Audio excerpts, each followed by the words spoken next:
Welcome to Doing the Work, a Naples Integrated Recovery podcast. My name is Brian, and this space is for anyone who's tired of surviving the same emotional and behavioral loops, whether that's anxiety, trauma, addiction, or problems in your relationships. Around here, we cut the surface level advice and sugarcoating, no platitudes or bumper sticker wisdom. We focus on clarity, responsibility, emotional discipline, and the courage to look at yourself honestly so that you can stop repeating old patterns and start living with intention instead of reaction. Let's get into it. Most people don't struggle with awareness because they lack insight. They struggle because they've been taught to think about it in a way that doesn't match how attention actually works. Being present is common advice that people hear, especially in mental health settings, and that in itself is not everything. Not because presence is unimportant, but because the instruction alone assumes that attention is something that you can simply command, as if noticing the present moment was a moral decision instead of a mechanical one. And for most people, attention isn't absent because they are careless or undisciplined. It's absent because it's already occupied, not with nothing, but with unfinished business. Attention is pulled toward whatever is not resolved in the moment, the thing that you are waiting to hear back about, the decision you haven't made, the conversation that you're anticipating, the outcome that you are trying to manage before it has arrived. And from the inside, this doesn't feel like a distraction. It feels like your responsibility. You're staying ahead. You're trying to think things through, trying to make sure that nothing slips through the cracks. Except attention never comes back. And over time, this creates very specific experience. Life starts to feel heavier than it should. Not tragic or dramatic, just very effortful, where simple tasks require a lot of energy, and rest doesn't really rest you. Even quiet moments feel kind of tense, like you're supposed to be doing something else. A lot of people are trying to respond to that by fixing their mindset. They assume that maybe something's wrong with attitude or motivation or discipline, so they end up trying harder, pushing harder, they stay busier, they stimulate themselves, they fill their silence, they multitask, and all of that feels active. None of it restores awareness to the present moment. The problem isn't that they aren't present, it's that they are living ahead of themselves. They are mentally positioned in the next moment, the next task, the next outcome, and the present moment becomes something that they just have to get through rather than to be present in or to inhabit. This is where awareness comes in, not in a mystical or reflective way, but just orienting. A moment of awareness isn't necessarily insight, doesn't mean calm or peace. It's the moment that attention returns to where your body actually is. That return happens when you stop inflating the moment that you're in. And the simplest way to do this is not with analysis, it's orientation. And that is where 3 questions really matter. The first is, where am I? Now, I live in Naples, Florida, and it's commonly joked about how many seniors there are. So when I'm talking about where am I, I'm not talking senior moment. Well, probably all these questions could go to a senior moment. But where am I? Not philosophically, physically. Most of the time, you're not here. You're in the future. You're managing your risk. You're in the past, reviewing something that feels unresolved. And naming where you actually are collapses that timeline It pulls your attention out of the abstraction and back into space. Second question would follow naturally. What am I doing? Not in the comedic way of like walking into a room and then being like, what in the hell was I coming in here for? Not what you should be doing, not what this moment means about your life, just what's happening right now, literally.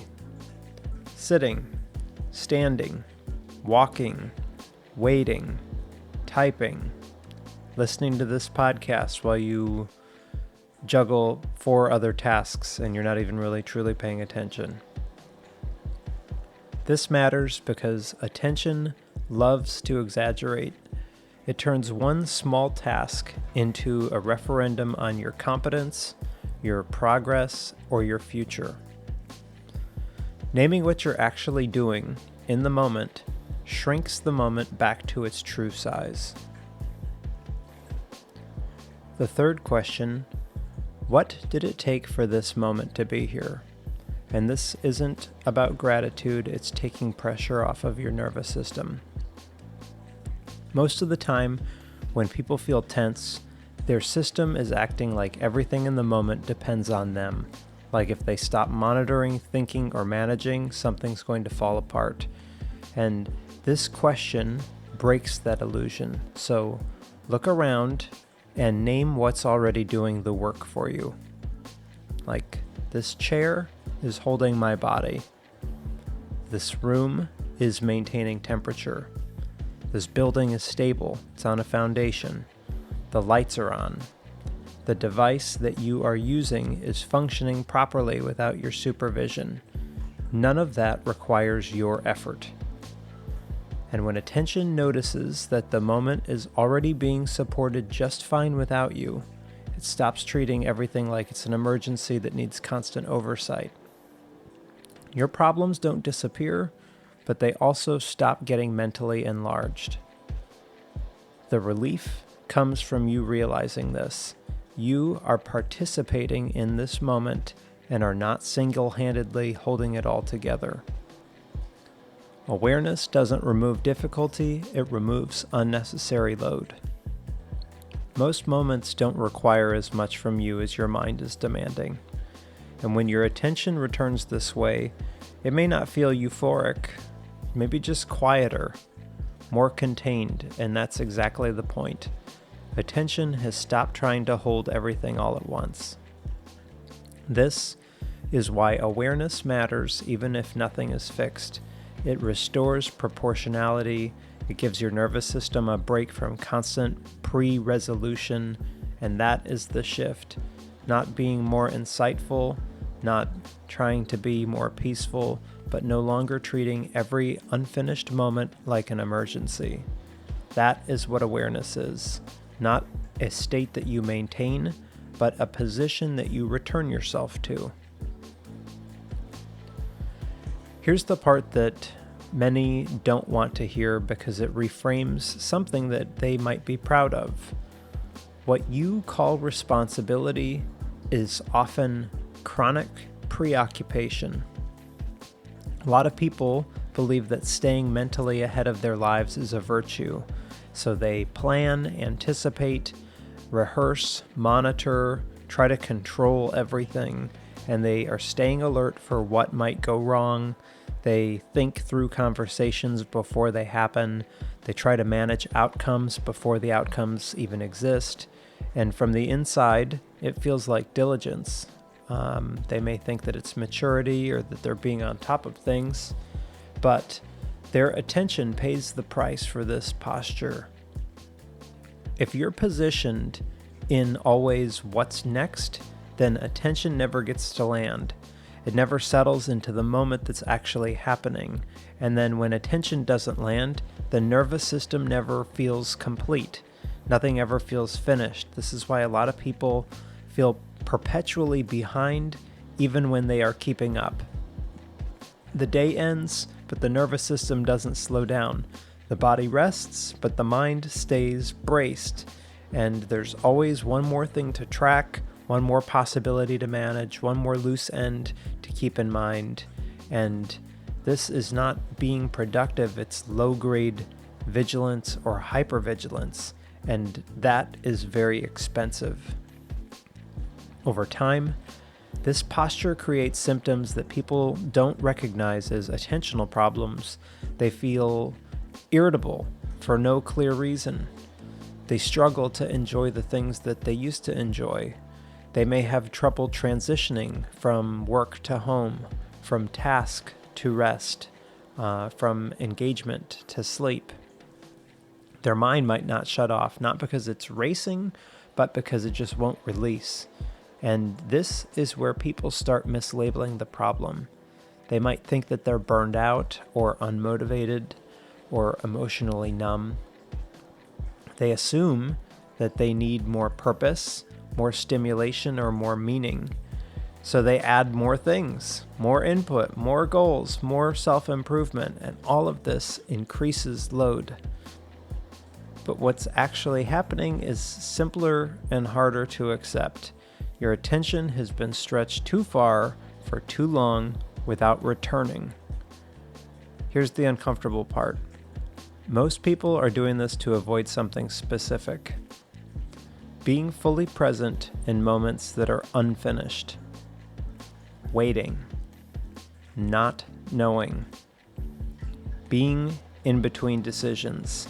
Sitting with ambiguity. Letting something play out before forcing it. All of those feel very uncomfortable. All of these things train the nervous system, because those moments don't feel neutral. They feel like you're exposed. They remove the illusion of control. And so attention leaves the room and goes somewhere safer, into planning, rehearsing, and thinking ahead. And when you do that repeatedly, you teach your nervous system a very dangerous lesson that unfinished moments are not tolerable. And with that, the system escalates. It generates urgency where none exists. The body tightens, it floods the mind with "I should," and creates pressure to move, decide, act, not because action is actually required in that moment, but because stillness feels unsafe. This is the real cost of you losing awareness of the present moment. Not that you miss out on life's beauty, that could be part of it, but more that you lose the capacity to wait without suffering. Awareness interrupts this pattern, but not by solving uncertainty, but by refusing to flee from it. When you can orient yourself to where you are, what you're doing, and what is holding the moment together, you're not being passive. You're doing something very specific. You're teaching your system that it can remain intact without you constantly managing everything. And this lesson matters. Because if your nervous system never learns that it's safe to be in an unfinished moment, then you will spend your entire life trying to outrun them. You will always be pushing for resolution prematurely. You'll over-explain, overcommit, and you'll make decisions just to end the discomfort of waiting. And you may think that that is decisiveness, but in reality, it's just being reactive. Awareness gives you a different option. It allows you to stay present in the moment that you're actually in without turning it into a problem that you have to solve or a test that you have to pass. That does not mean that it makes the moment pleasant. It just makes it accurate. And accuracy is what restores agency. When attention is no longer being hijacked by imagined futures, you can respond to what is actually happening in the moment. And with this, you speak more clearly, you can act proportionally, and you can conserve energy instead of bleeding it into mental rehearsal. This is why awareness isn't soft, it's corrective. It pulls you out of a habit of living one step ahead of yourself and back into direct contact with reality, not the imagined version or a feared version, but what is actually right in front of you. And once you experience that shift, even momentarily, it becomes hard to justify that old posture because you feel the difference.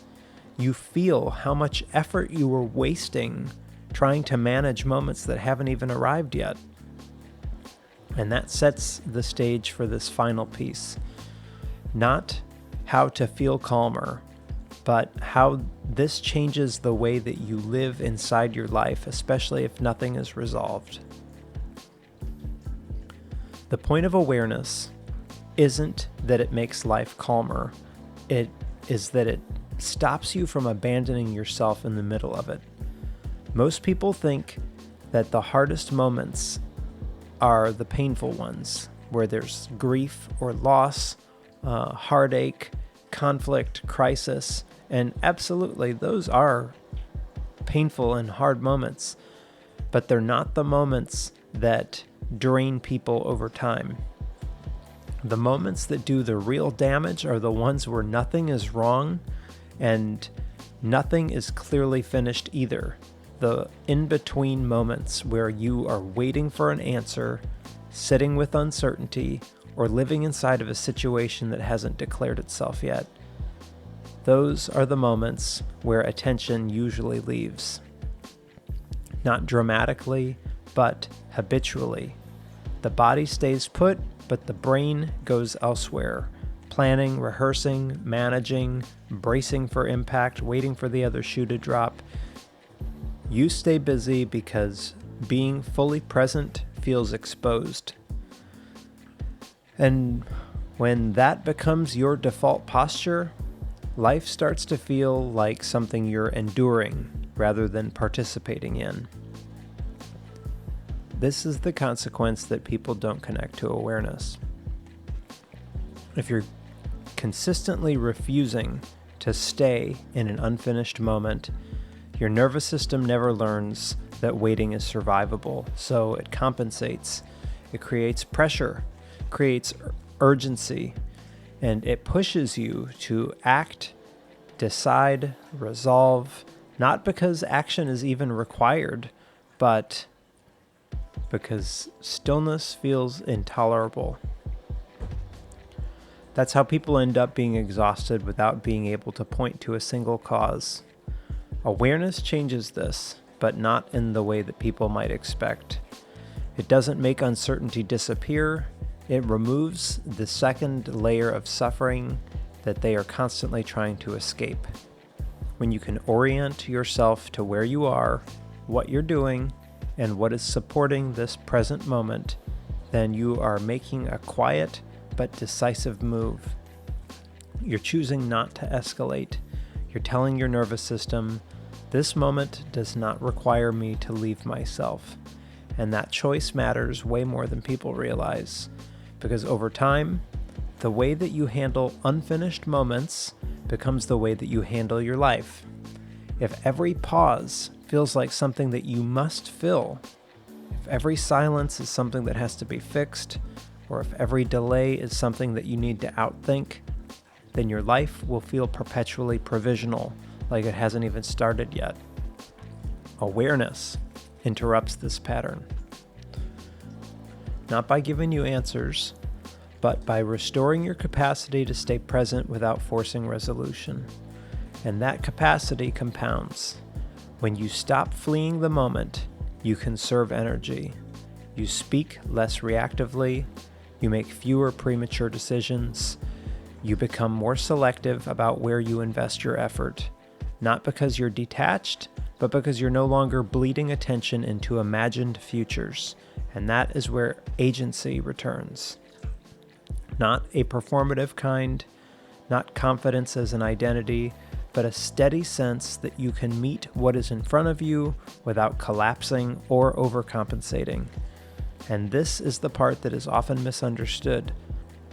Awareness isn't about living in the present moment all the time. That's unrealistic. And that's why if you've ever done any guided meditations on YouTube, it's always about bringing your attention back. Because attention drifts, it always does. The difference is whether you treat that drift as a failure, I can't do it right, I'm not wired for this, I don't like it, or as a cue to return without judgment. The skill isn't staying present. It's knowing how to come back without escalating the system. That is what makes awareness sustainable under real conditions, when life is messy, unresolved, and still asking things of you. So if you take anything from all of this, hopefully you're not juggling 4 tasks at once while you're listening to this. Most of the pressure that you feel is not coming from a situation itself. It's coming from how far ahead of yourself you are living. Awareness doesn't shrink your life. It shrinks the unnecessary load that you're carrying on top of it. Because when you stop treating unfinished moments like emergencies, something subtle and important can start to happen. Life stops feeling like something that you have to get through. You're no longer waiting for the moment when everything settles into place so that you can relax. You're already here. That's not enlightenment. You're just no longer abandoning the moment that you're already in. So just notice what's already holding this moment together. Most of the pressure that you feel is not coming from life, it's coming from living ahead of it. You don't need to fix anything about this second that you are in. You just need to stop leaving it. Thanks for being present with me in this moment. I'll see you in the next one. Thanks for spending the time with me. If you found this episode helpful, please share it with somebody who may need to hear it. Be kind to yourself. Be kind to others around you. Remember that we're all doing the best that we can with the tools that we currently have, and we are all capable of growing past them. If you'd like to reach out or connect, send me an email, brian@naplesintegratedrecovery.com. I hope to hear from you there. And in the meantime, thanks again for listening, and I'll see you on the next one.